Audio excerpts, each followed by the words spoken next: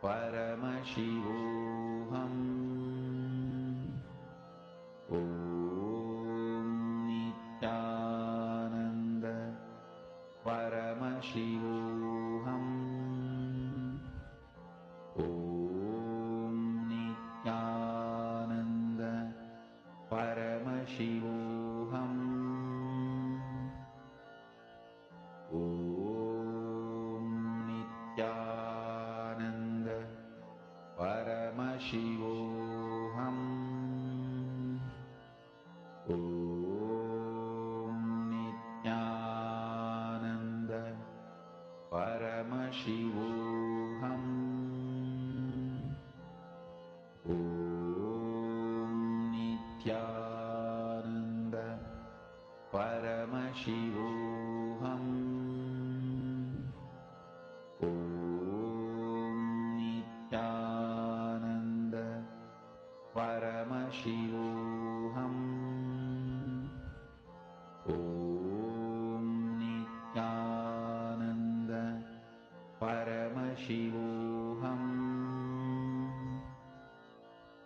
Om Nithyananda Paramashivoham. Om Nithyananda Paramashivoham.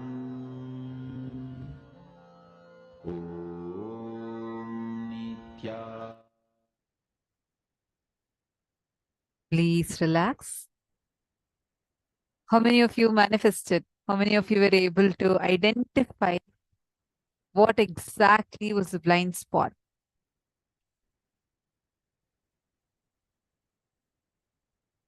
You can continue the manifestation. I still see some of you can continue the manifestation.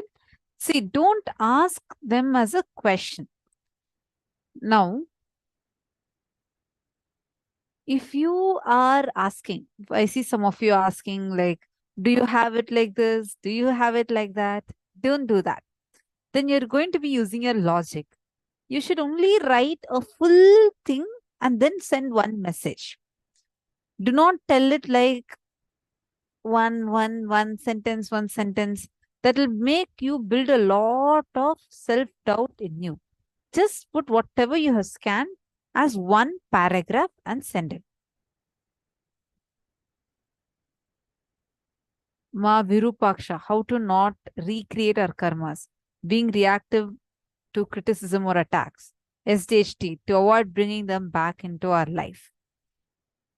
It requires you to decide with will persistence and go on enriching. Enriching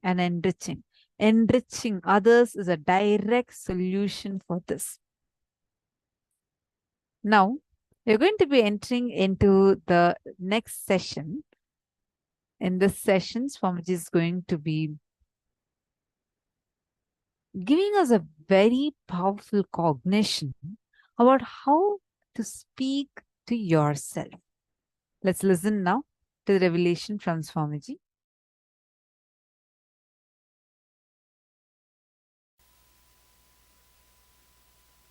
Gita clearly describes Gantivam Shramsate Hastat Tvakchaiva Paridahyate Nacha Shaknomi avastatum brahmativa chame manaha.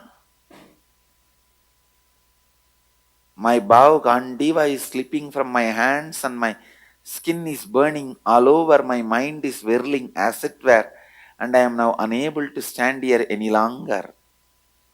It's a direct symptom of desperate depression. Desperation plus depression put together. The diagnosis is directly desperation and depression put together. The symptoms. So withdrawal at this mood is adharma, not dharma. Listen, listen.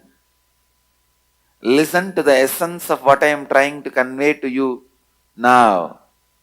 Whatever you may speak to yourself, whenever the aggression part of you is speaking, it is incompletion and leading you more and more incompletion, leading you to more and more incompletion. And whenever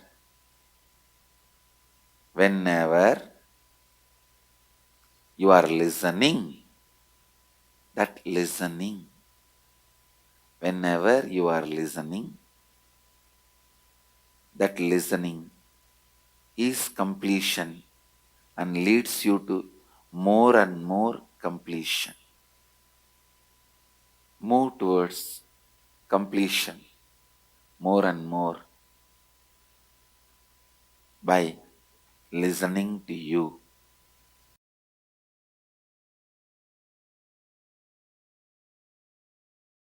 Completion solves but does not dissolve.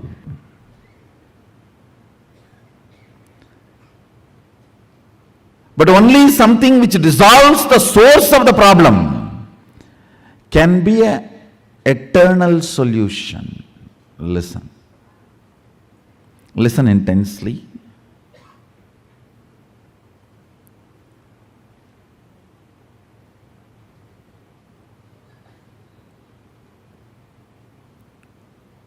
Dive into your depth.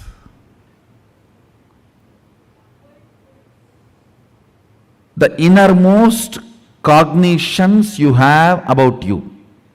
How you cognize you. Sit with yourself seriously and ask, do I really want to transform? If you are saying yes to you, then do it. Who is stopping you? Ability to speak to yourself, convince yourself, is what I call tapas.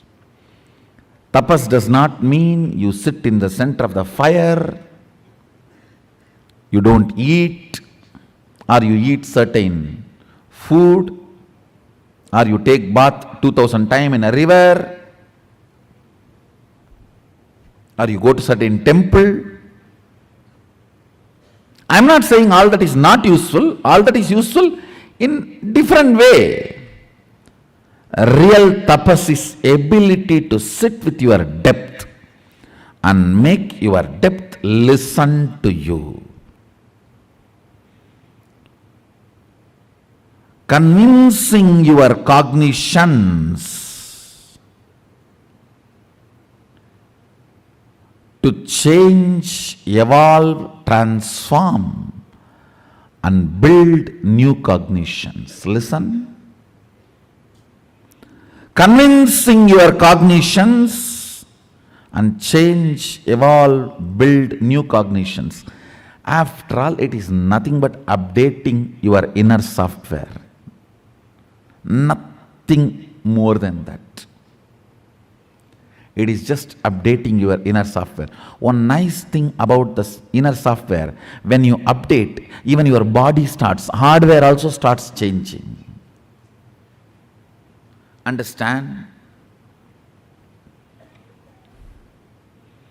Agama is the oldest software, revealed 60,000 years before for human beings, human consciousness. Maybe you can call it as Windows 1. Every incarnation is an updation. The message comes. You want to update now? Remind me later. Do it in the night. You can choose anything. Every master is an updation. It's an update invitation. Windows 2, 3, 4. Now, after tired of sending windows, the door itself is opening.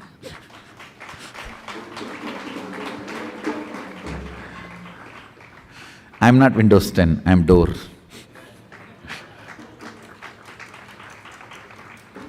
Understand, upgrading your cognition, what you feel about you, what you reveal about you, and how you feel about you. Updating your cognitions is all needed in the life. Completion itself is nothing but helping you to update your cognitions, upgrade your cognitions. Completion itself is nothing but upgrading your cognitions.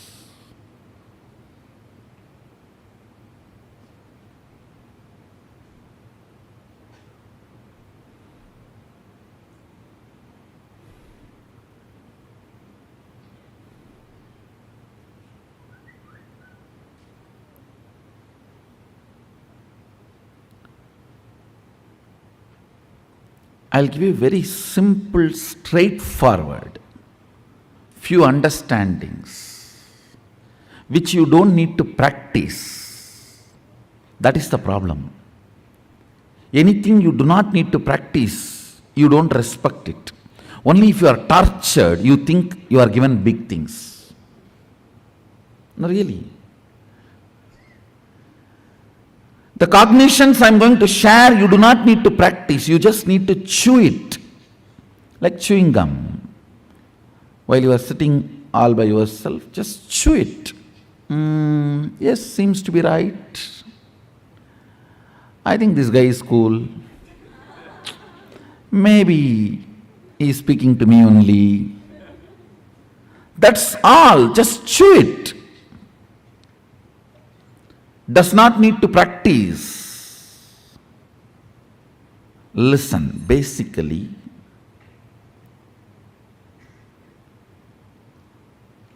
the idea, transformation, changing your thought current or behavior pattern is difficult, is the biggest problem. The moment you decide your thought current, your behavior patterns are difficult to change, you become old. Do not listen to the part of you which says transforming is difficult. Listen.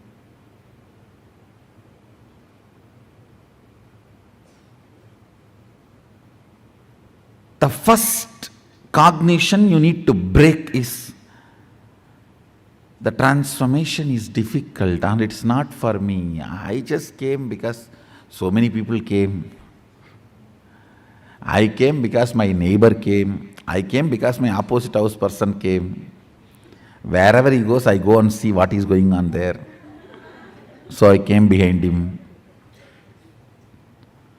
This is not for me. Listen.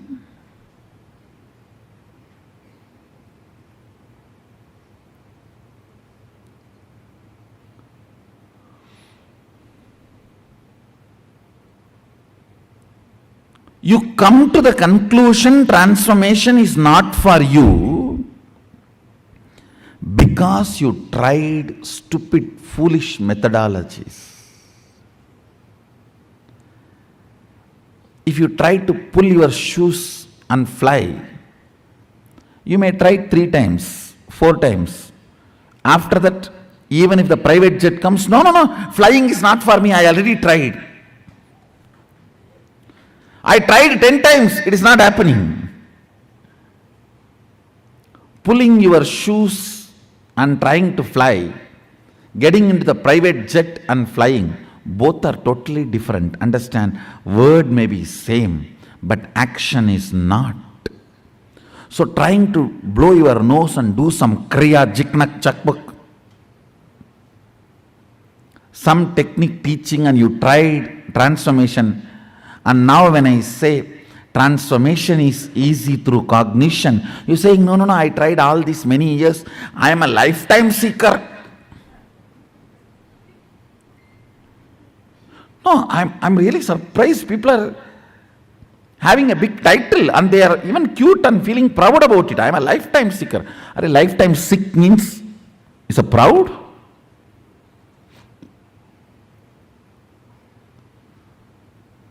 I am lifetime seeker. I go to all gurus and check out everyone.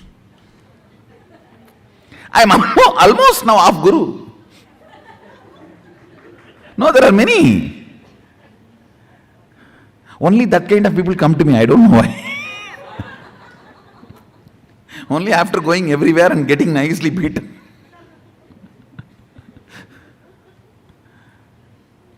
Understand, if you have not transformed, if you have not achieved what you got, don't blame you, blame the methodology and the fellow who taught you. Get rid of them completely.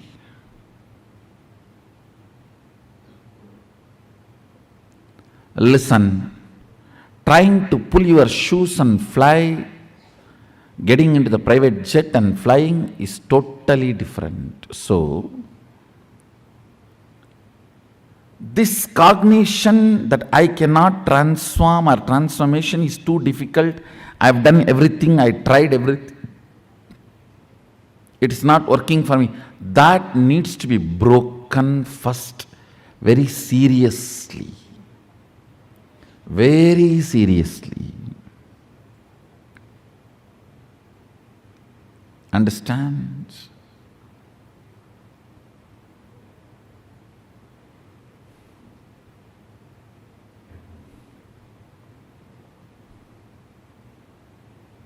Very seriously, it needs to be broken.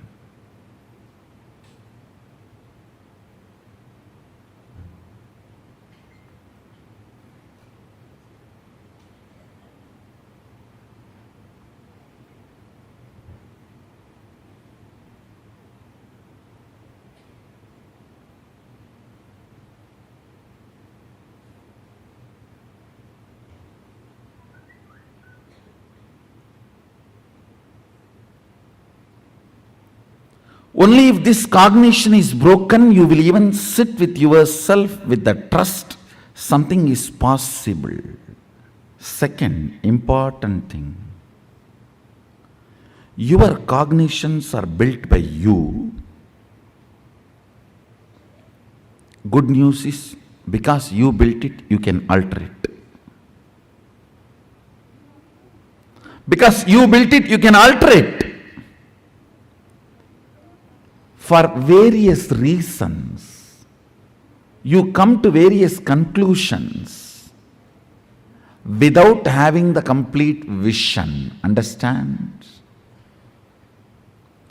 Recently, I read a newspaper article. This anti-Hindu newspaper in Tamil Nadu, they have written an article that anybody builds temple in Tiruvannamalai will go to jail. Oh God. There are 1,000 temples in Tiruvannamalai. Now I saw the foolish logic, how they are trying to establish a theory. They said, From Tiruvannamalai, 8th kilometer, one person built one temple. His brother-in-law, son-in-laws, daughter-in-laws, elder sister went to jail. Then near Tiruvannamalai, one person built a temple. His great-grandfather's distant cousins, brothers, sons, one of payan went to jail.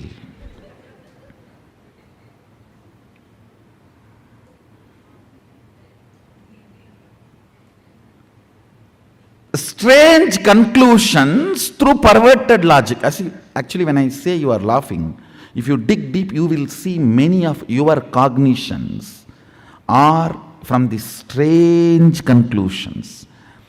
These strange conclusions, and holding on to that strange conclusions and continue to operate is what I call trying to operate based on virus, not based on software. These are all illegally pirated softwares. Understand? Operating based on strange conclusions. You arrive without having a simple, straightforward vision towards life and reality. Strange conclusions you create in your life without simple integrity is what I call virus inside, which continues to keep you as a slave forever. This is the straightforward, most practical solution. You need to understand almost 99% of your conclusions, the cognitions you carry about you, life, strange stupidity. If I wear the black dress, today the whole day will be bad. How you came to conclusion? If I see somebody in the morning wearing black dress, the whole day will be bad. How you came to the conclusion?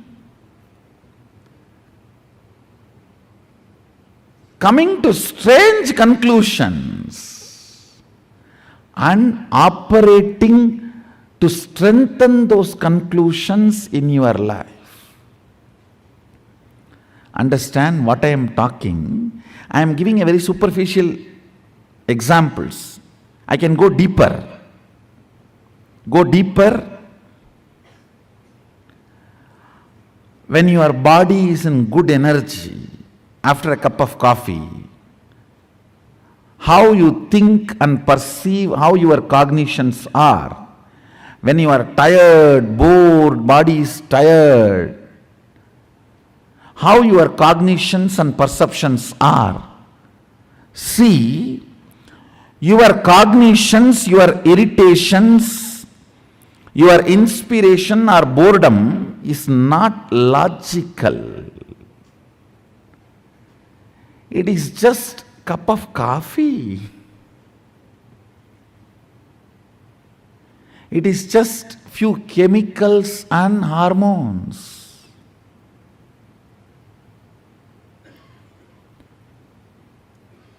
Distrusting your cognitions and trusting integrity as your software. Listen. Just disowning all your cognitions, deciding to catch up with the integrity. Integrity means I am defining. Every thought current you cherish, you should put your whole being to fulfill it, because every thought current you cherish is a promise you are giving to yourself. Either you put your whole being to complete it, fulfill it, or you drop it and complete it.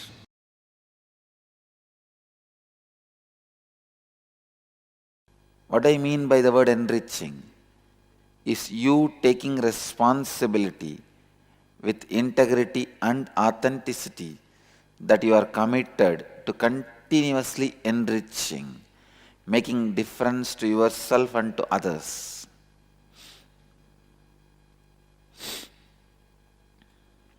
Listen.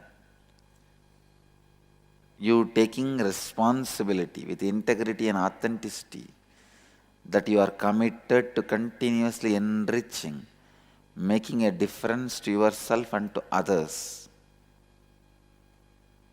Enriching is your commitment to the possibility of living yourself and life around you in a space of expansion and completion. Enriching is your commitment to the possibility of living a life of enlightenment. See, when you learn to enrich yourself and others, you live a life of solution, not of problems. A Chandala lives only with problems. A Brahmana lives only with solutions.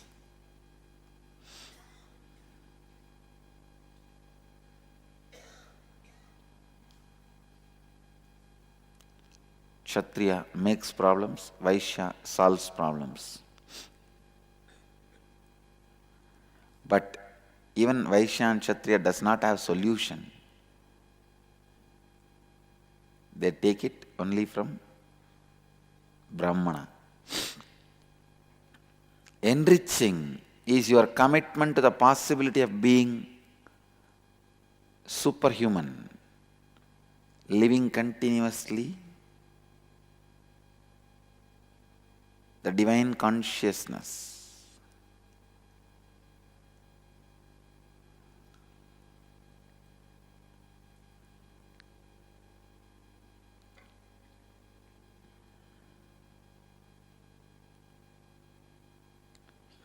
Do not give up on yourself and give up on others. That is the secret of enriching. Understand? Don't give up on you and don't give up on others. The master key to practice enriching you and others is don't give up on yourself.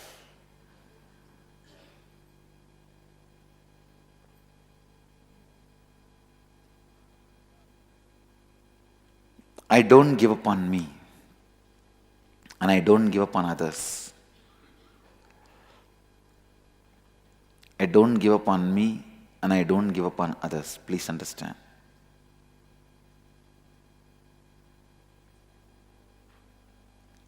How strongly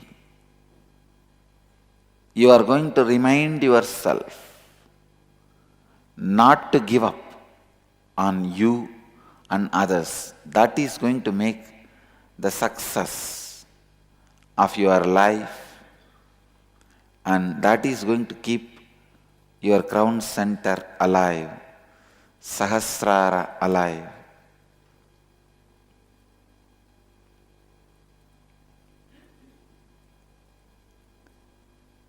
Let's work on this exercise, then you will understand this tattva, enriching others.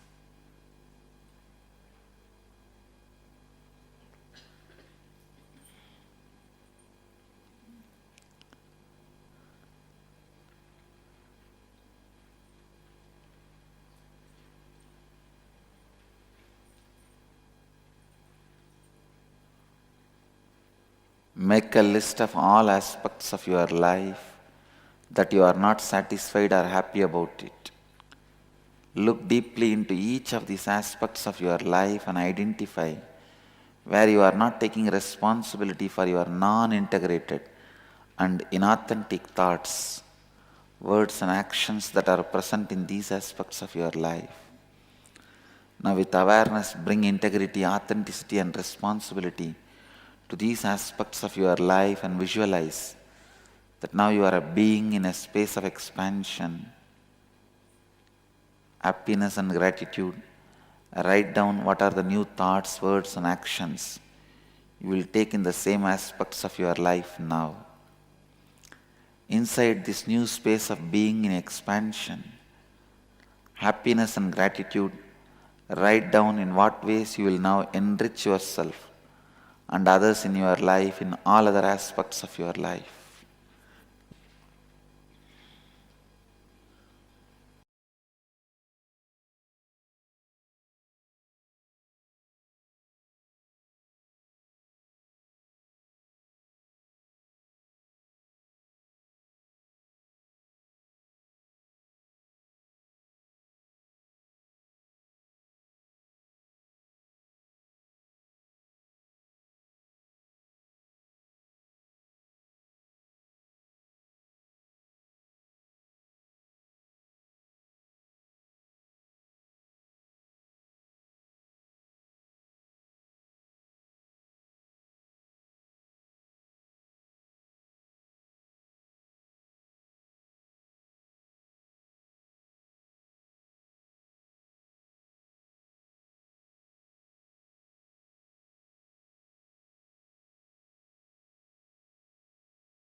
Speaking to yourself.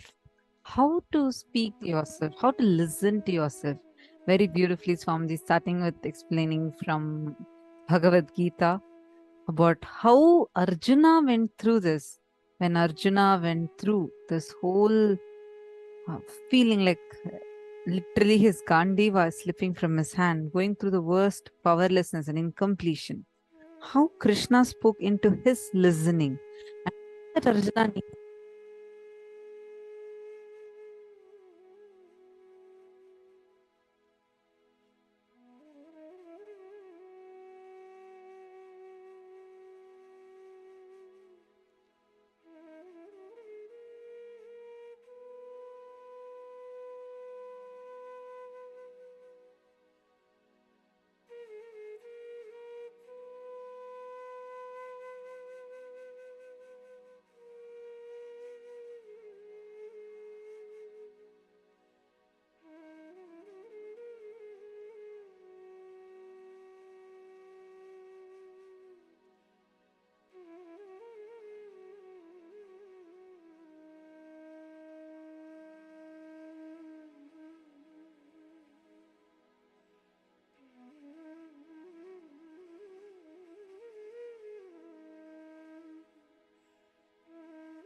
See, enriching, enriching, and enriching. Today, the whole thing that we are learning, all of us are learning, is enriching. Even how, if you talk to yourself, you will be enriched. Just through enriching, you can break all your patterns, all your karmas. Enriching is the key. Enriching is a solution for everything. So many problems that you are struggling with. Enriching, enriching, enriching.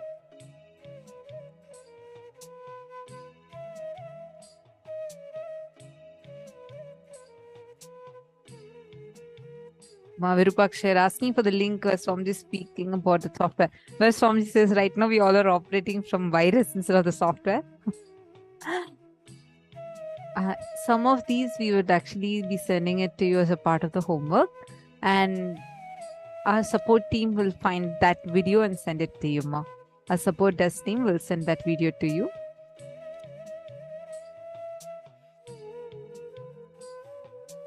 Okay, how did you all enjoy this session, this particular session?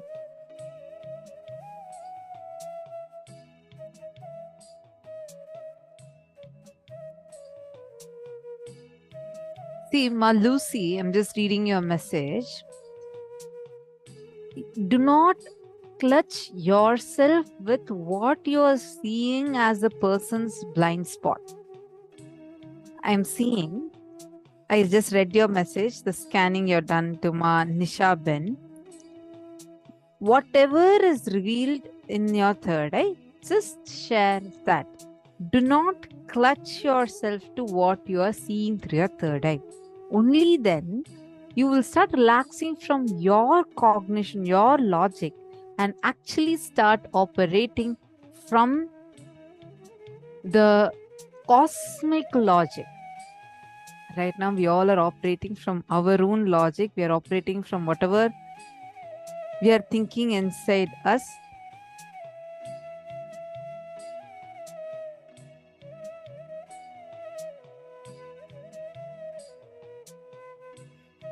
We are operating from our own logic. But what will actually give them the solution is what Swamiji reveals through your third eye. Question, how do we do this, Mom? See, first thing, unclutch. Intensely have listening to the other person. Hearing is different, listening is different. In hearing, sound enters the system, creates emotions, incompletions, takes references from the past, and makes that as a cognition in you. That is hearing. In listening, it is just pure listening and internalizing.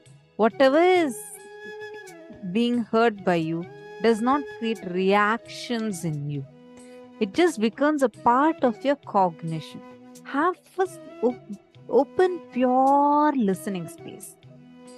Then you will start seeing with that listening space that you carry, the other person, see, it's now you're scanning through your third eye. So when you're scanning through your third eye, you will, when you're seeing through your third eye, you will first start seeing only some images, pictures. That's how it starts. And here also, because you're seeing through your third eye, there's no where you're going to actually hear the other person or listen to the other person, correct? But from your side, decide to be in listening. Understand you can be in listening irrespective of whether the other person is talking or not. The key to enriching is also first fundamental step is listening. Otherwise, you will go on be talking to the other person without knowing whether the other person is listening to you or not.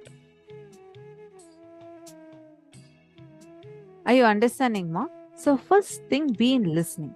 And second, once you are in the space of listening, whatever cognitions or clicks Swamiji is giving to you, just start sharing that.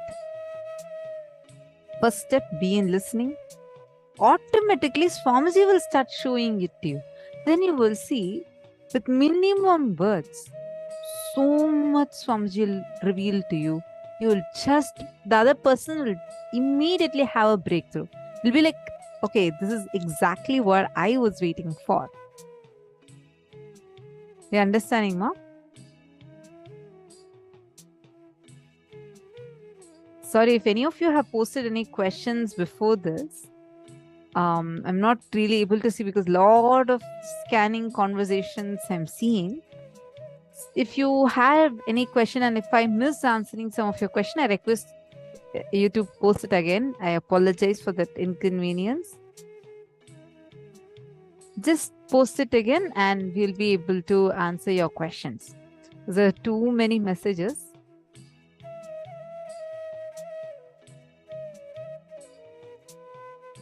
See, all the participants, you don't need to tell much about you. For example, let's say that I am scanning Ma Margarita. Now, Ma Margarita will only tell me one sentence.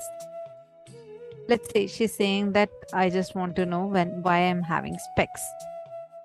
So now I am supposed to scan and I'm supposed to say, okay, why? What's the solution? What's the blind spot first? And what's the solution for the blind spot that my third eye is revealing? Meaning whatever Swamiji is revealing. You're understanding?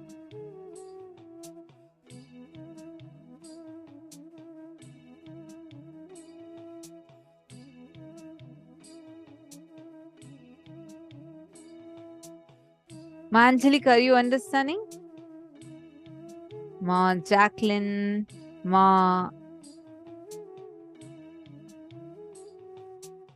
Liang Shu Ma. Can I request all the participants to please come on the camera?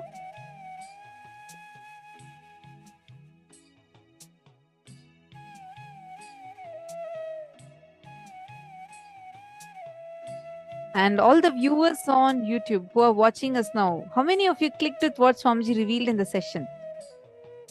Request you all to post it in the chat. How many of you clicked with it?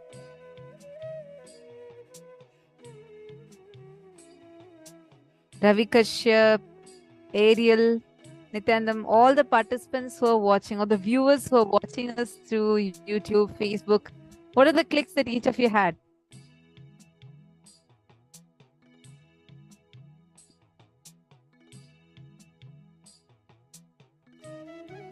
Understand what?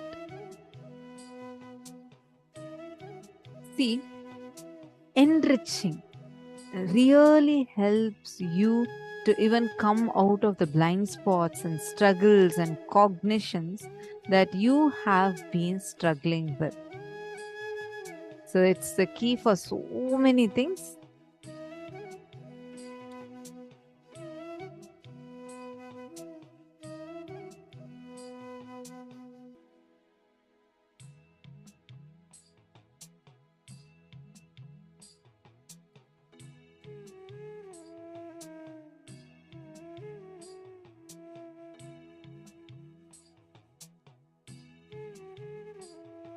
Now let's do a quick internalization exercise. Please take a few minutes and do this sincerely.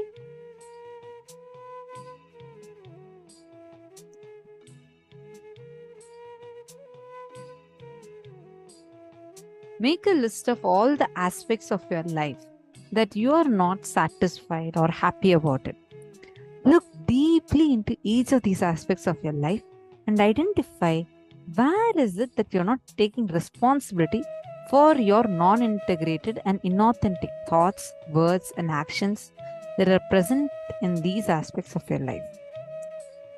See, for example, let us say that you are struggling with some particular aspect. Okay, simple thing.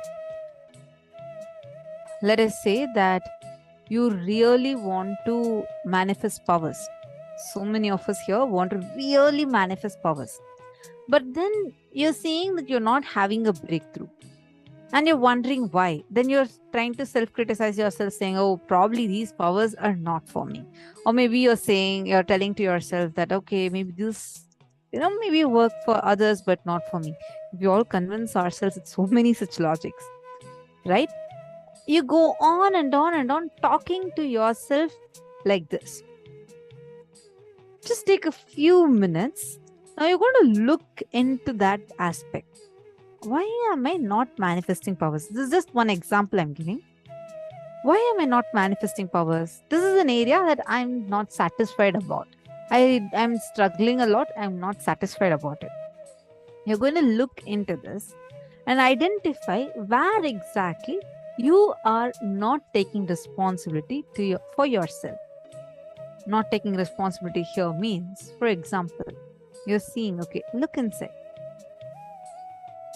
So many times you see that you already hold on to that conclusion that you will not manifest, and you don't even try the power manifestation process fully. Or when the manifestation comes, especially when it comes to manifest the partners, you say, okay, I think logically itself, I know some answer. Let me better tell that. Otherwise, I will look bad. My scan may come wrong. How many such non-integrated, inauthentic parts of you are there in you which you do not take responsibility for? Identify. I'm just giving this one example of power manifestation. See like this in multiple aspects. Write down first, make a list of all the areas that you are not satisfied with in your life. Whatever, even it can be your spouse, it can be your children, it can be your job, it can be yourself, it can be your beauty, it can be your health, anything.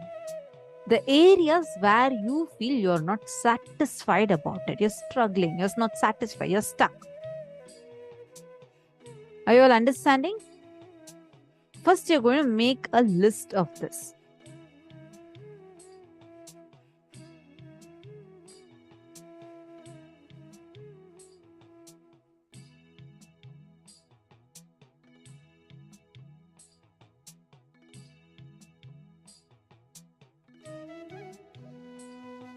Now, Angelica has posted, I feel this exact thing about next level powers. And then I say, it's Swamiji's doing, not me. Maybe I need to detox. I definitely don't manifest as much, afraid to be wrong or it not to be good enough. Thank you so much, Angelica, for opening this up, because so many people have a struggle in this aspect. See, listen carefully. First and foremost, like this is one aspect. Now the example I gave is just one aspect. Now look into all such aspects. Okay, first, now whatever you have written down, this is for the power manifestation aspect of it. Now start writing down for the aspect of, like, first list down all the areas wherever you're struggling, then list down the non-integrities or inauthentic cognitions that you carry that you have still not been able to, you have not been taking responsibility for. Please finish step 1 and step 2, then we'll go to step number 3. Please start now.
Now it's time. Let's move to the third step. See, now all of you understood?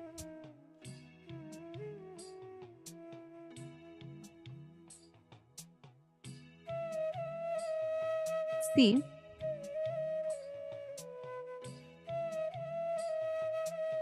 so far we have written down whatever we have seen as the aspects where we are struggling with and how we are not taking responsibility for certain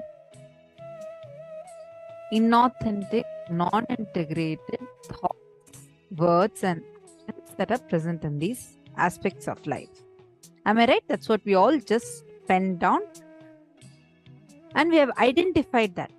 Does anyone have a struggle with identifying this?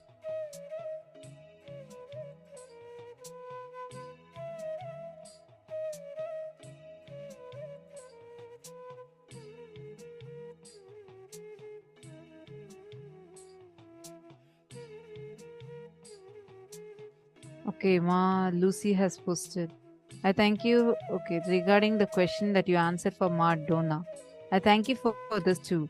Can you please elaborate a little bit on how completion is actually done? I have similar incompletion and get stuck at the completion part after reliving and relieving. So we simply replace old cognitions with the higher one every time we re-encounter a situation, or do we need to do something else to complete it fully?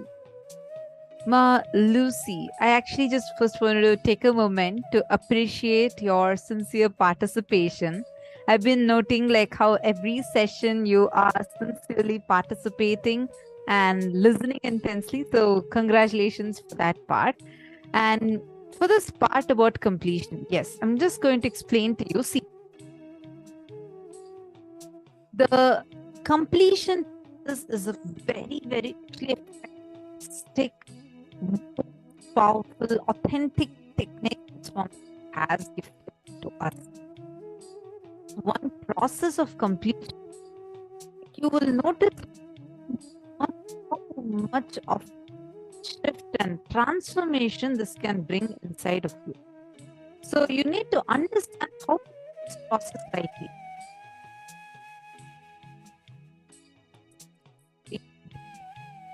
First and foremost step in this completion process is the part where you write down your incompletion, relive and relieve. Reliving and relieving yourself from that incompletion. Now let's understand how to do that, right? The completion process, first step of writing, you're going to write it elaborately, as detailed way as possible. There are some things which where you just relive once or twice, you will be liberated from it. That will not affect you anymore. But there are also some things which that alone is not being enough for it. For example, like you are having a particular pattern, you've been struggling with it, like it's almost like your root pattern, but not really your root pattern, but some situation that had happened much later than that. These are called as samskaras that sit inside of you, suffocate you, and you go on struggling with it, worrying, why am I struggling with this? Why am I, suffering with this? You go on having that as an issue. You go on facing this again and again and again. These things needs to be completed in you through this process of samskara dahana kriya. How do you do that? Every day. Sit with yourself and write down this incompletion at least 5 times. When you write down, you're not going to just remember that situation, okay? You're going to go back and feel that situation. Exactly what happened. Like, let's say you have an incompletion that happened just 5 years ago. So this is not your root pattern, but this is like a situation that has really affected you. But that situation is really suffocating you every now and then, again and again and again. It keeps running inside of you. Just sit and write that down in detail, whatever happened, exactly what situation happened. Go back, relive. When you relive, after every single time you're going to relive, you're going to go back to that same 5 year ago person. Like, let's say you were 35 or 40 when the situation happened. You're going to go back and become that 35-year-old Lucy who went through that situation. Go back to that day. You should remember your hairstyle or your dress, everything exactly the way it was on that day. And once you go back to that situation, relive that completely. Do it just 5 times. By the 5th time, you'll start laughing. Like, that situation will no more have an impact over you.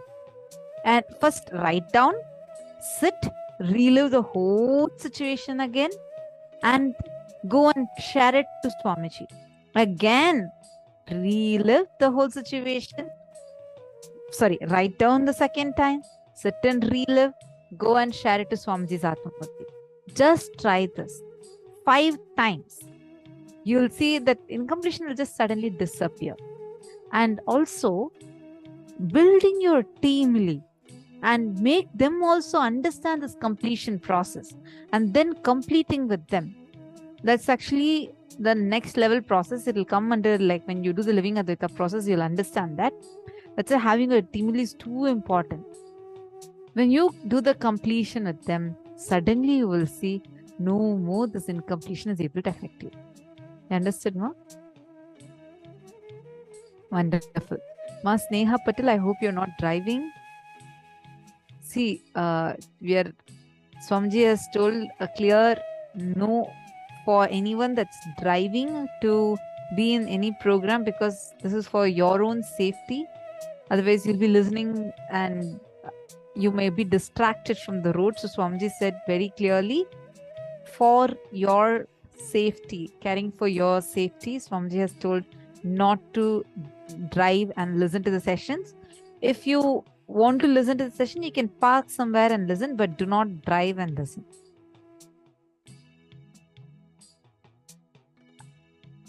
Okay, so now consciously see whatever you all have written down so far.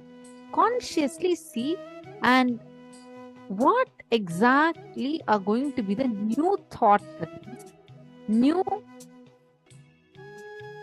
words, actions, thoughts that you are going to have in the same aspect of life.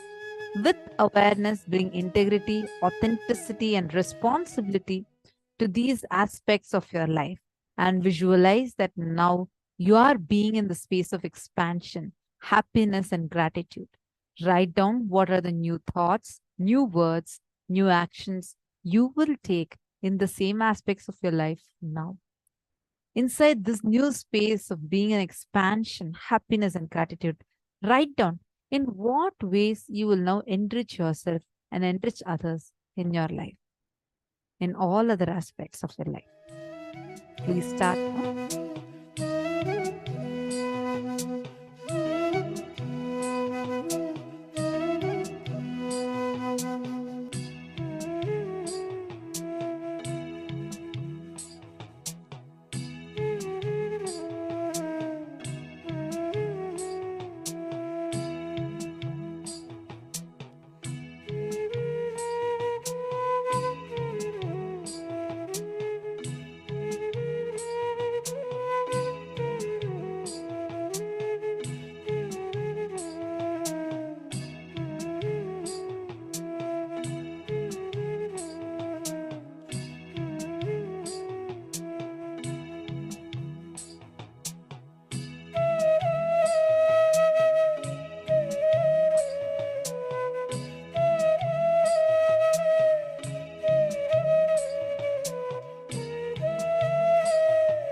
Actually, I just wanted to add to Ma Lucy's question.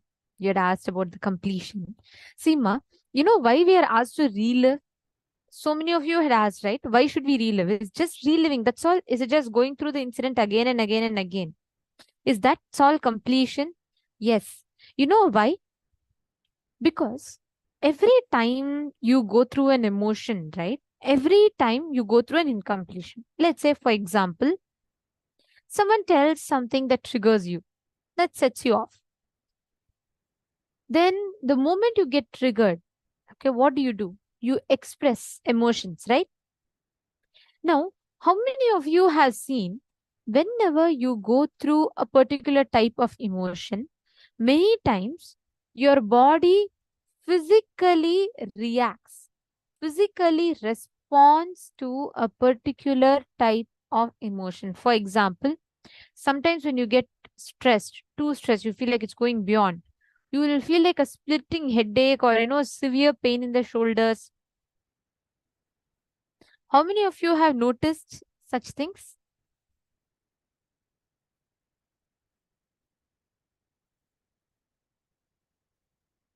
Please put yes in the chat. How many of you have observed such things happening? Like physically, you will see the impact of. Okay, I'm seeing so many people put yes. Okay, understand. Every time you go through a particular emotion, a particular incompletion, that thought pattern, that emotion which is not completely expressed, is stored in your system. Animals kill each other even. Animals get angry. Animals go wild, right? They literally go hunt someone and if they decide to kill. But an animal expresses its emotions completely. Swamiji tells us an animal, when they are angry, they are fully angry. They finish it. But when they are done with that violent this thing, they'll just leave and walk as if nothing happened. When they are hungry, they go kill, eat. But right after that, when they are full, even if there is another animal which is their prey, which is walking, they will not go and attack that animal. Their emotions are expressed completely. But for human beings, we all have these emotions which are stored in our nervous system, our nerves. That is why when you keep getting angry again and again and again, they say your nerves become weak. Because your nervous system keeps on holding the emotion again and again and again. And they simply become weak. Understanding? Now, the process of completion, what happens when you complete? You relive and relieve those emotions from your nervous system. And what happens then is that your nerves start relaxing. Physically, the emotions stored in you starts releasing those emotions stuck. The muscles start relaxing. That is why physically, just by doing completion, your body will reduce weight. Your thoughts are matter. Your emotions sit pent up in the body. When you complete it, automatically your body will start releasing those emotions. And when you replace it with a powerful cognition, right, automatically it starts healing. And you have another powerful cognition that you start operating with.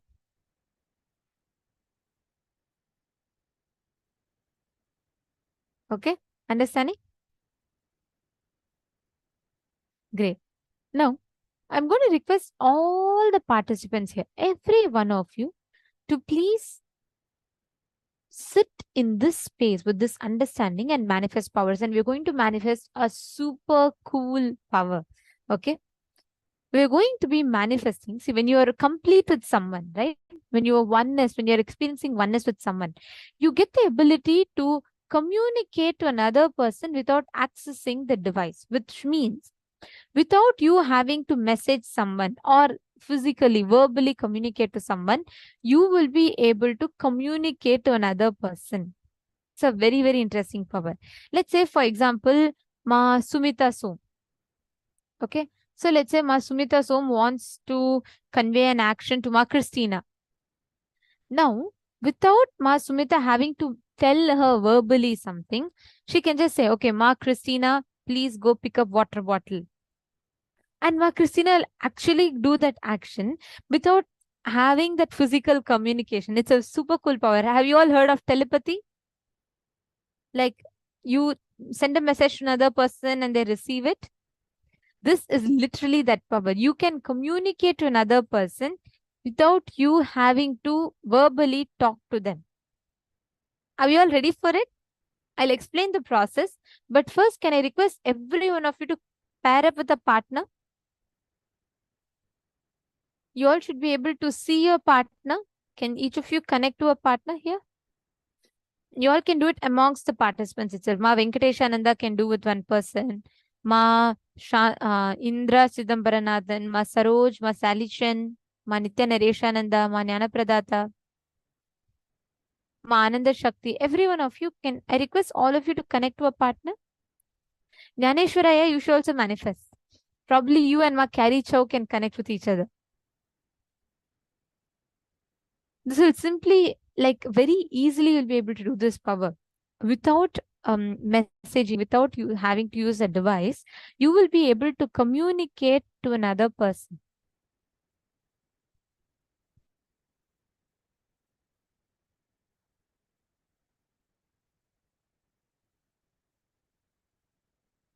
Nityanandam, Shrikantaya, very nice to have you here. Shrikantaya, you should actually very frequently sit and manifest powers.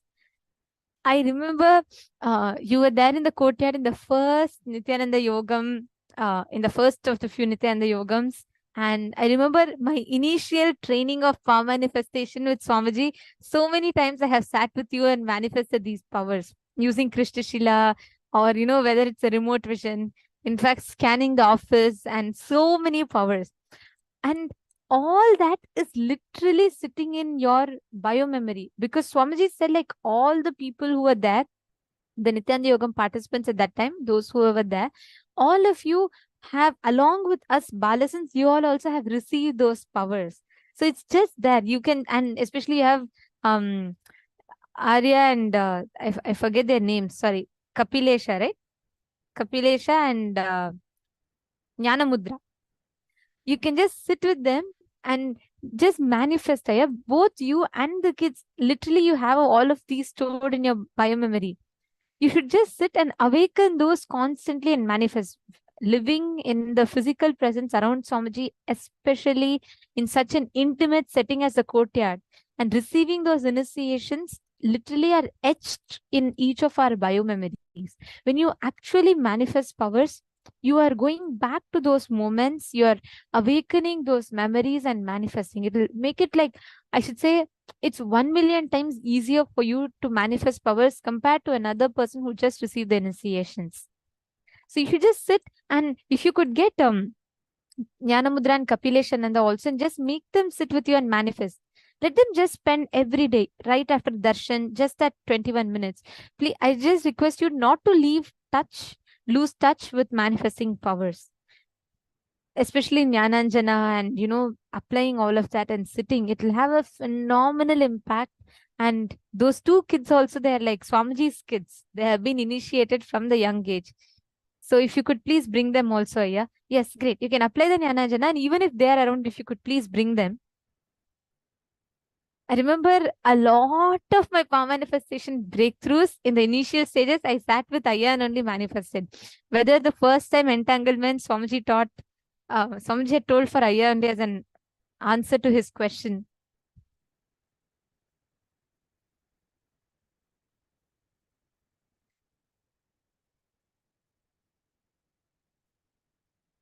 Yes, please bring them. Please do bring Jnana Mudra and just sit with her and manifest this power. This power of being able to... Sorry for the technical glitch. I think all of you lost our video. Yes. So yes, Ayya, please do bring her and just sit with her and let her sit with you and manifest.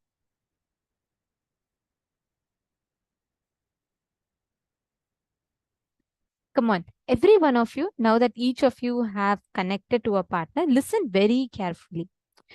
You are going to be, let's say, Ma Donna is connecting to Ma Liangshu, right?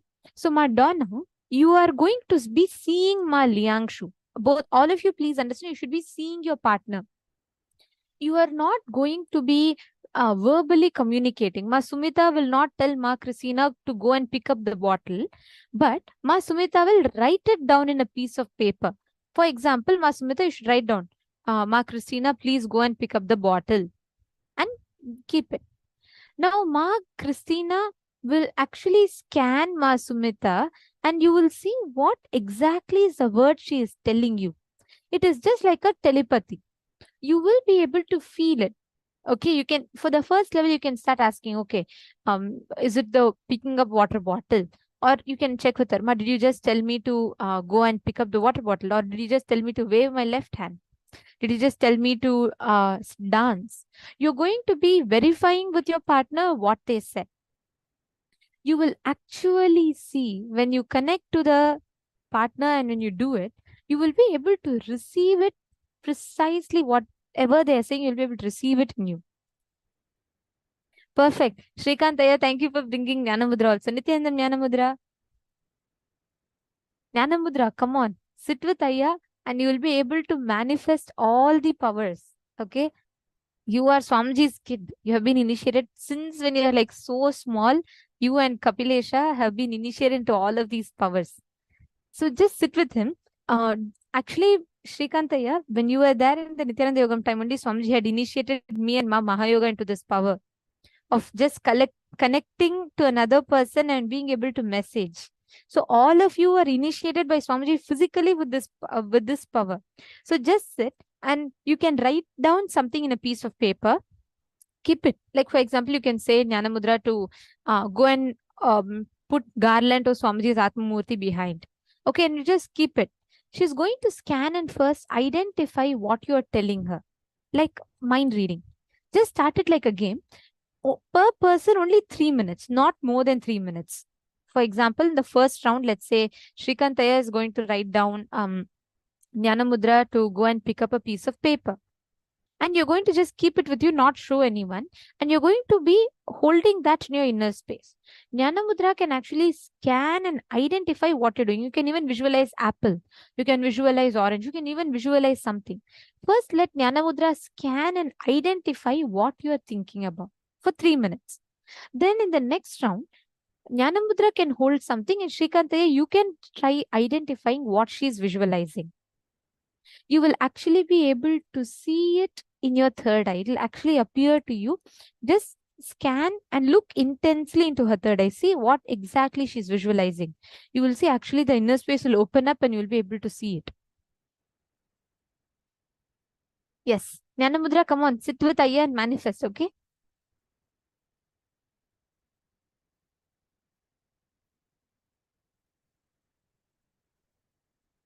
Even Ma can manifest. Ayya, even Ma can manifest along. She's also sitting. Give her also and let her also just sit and casually sit and she'll also start manifesting.